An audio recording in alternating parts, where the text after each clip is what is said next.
Aujourd'hui, j'ai le plaisir de recevoir Eva, du coup, qui est en SPS à Strasbourg. C'est l'équivalent d'un mix entre PASS et LAS. C'est très propre à Strasbourg. Et avec elle, du coup, on va voir un petit peu par rapport à l'oral. Elle a une histoire à nous raconter et des bons conseils à nous donner. Coucou Eva. Coucou. Bon, voilà, écoute, c'est un plaisir de te recevoir sur le podcast. Il faut savoir qu'Eva, elle participe du coup à la formation dans son intégralité. Et justement, bah, on va voir par rapport à Strasbourg, puisque c'est là qu'elle est passée. On va voir comment ça se passe et tout ça. Vas-y, est-ce que tu peux déjà me raconter un petit peu comment tu as vécu ton année de ta P1 et ensuite comment t'es arrivé à l'oral en mode dans quel état d'esprit t'es arrivé à l'oral? Ok.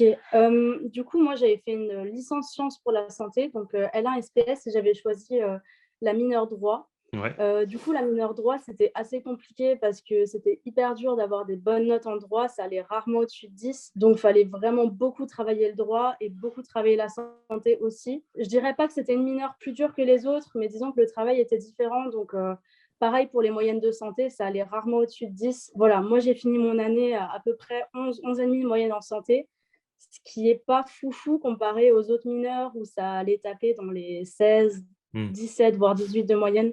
Donc, je savais que pour les oraux, il allait falloir que je casse tout simplement, parce que j'étais quand même vers la fin du classement. Voilà, j'ai révisé pendant 3 semaines, je n'ai pas arrêté, c'est ce que j'ai fait. Donc, c'est bien réussi à peu près 18 de moyenne. Et donc, je suis là en P2.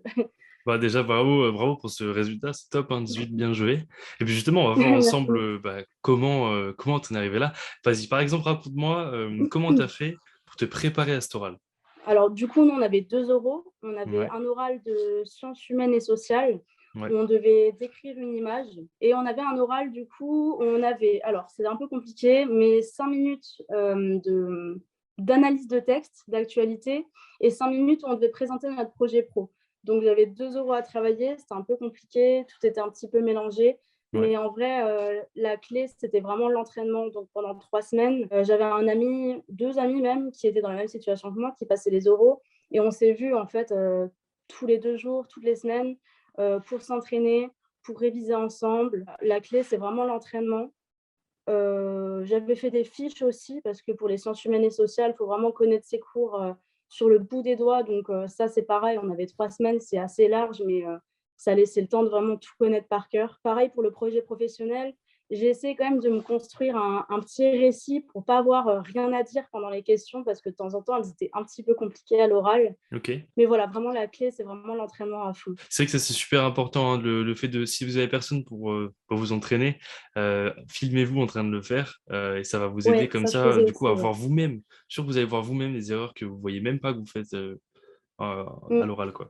Ok, ok, ça ouais. c'est très très cool. Est-ce que tu te rappelles de sur quel sujet t'es tombé, toi? Alors moi, je suis tombée. Alors pour le texte d'actualité, du coup, j'avais un texte sur le Covid, comment les externes, en fait, ils pouvaient aider à la gestion du Covid dans les hôpitaux.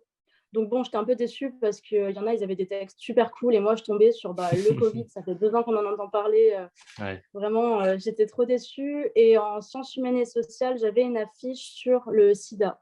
Donc là, par contre, c'était l'inverse. J'étais super contente parce que c'était le thème que tout le monde voulait. Donc, c'était cool. vas-y, raconte-moi comment s'est passé du coup cet oral euh, en général pour toi. Alors, du coup, moi, le premier, j'avais commencé par le texte d'actualité. Alors, moi, ça va parce que je suis un petit peu timide quand même, mais je suis quand même assez à l'aise à l'oral. Enfin, j'arrive à m'exprimer, à trouver les bons mots. Mhm. Donc, je savais que j'allais quand même pas tout foirer.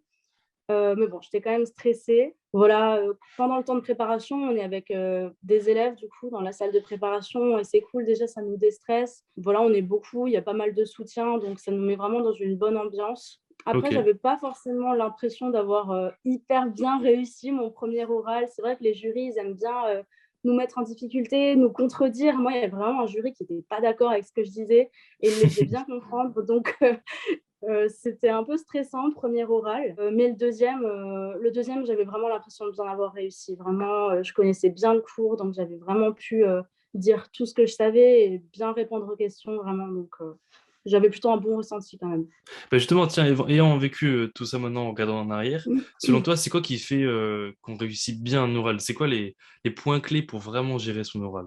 Outre le fait d'avoir beaucoup de connaissances et de bien connaître son cours, voilà, ça, je pense qu'on a déjà pu le montrer toute l'année, sinon on ne serait pas arrivé jusque-là.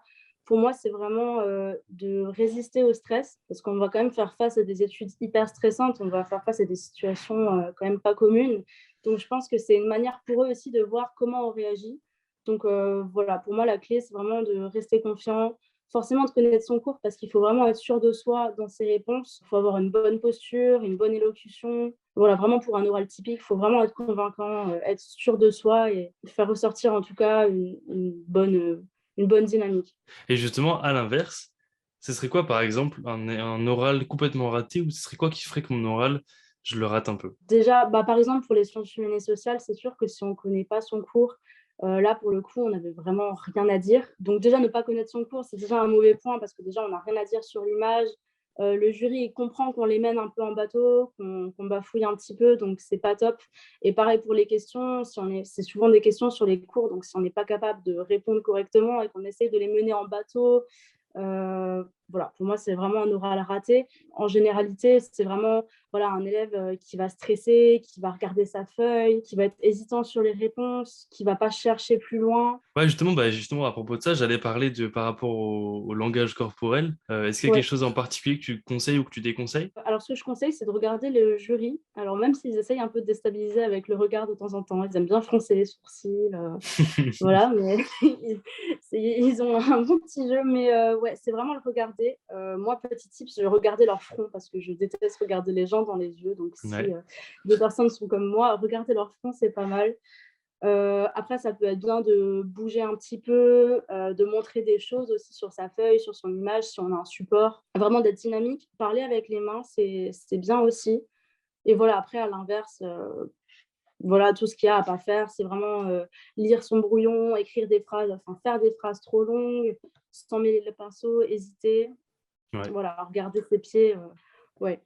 J'ai plus qu'une seule question pour toi, et c'est pas vraiment une question, c'est plutôt ce que j'appelle l'instant motivation. Imagine, moi, Oui. je suis un P1 qui, du coup, a pas été en gros admissible, et je suis pas motivé pour cet oral, j'en ai un peu marre de taffer, et même, je suis pas trop chaud de réviser.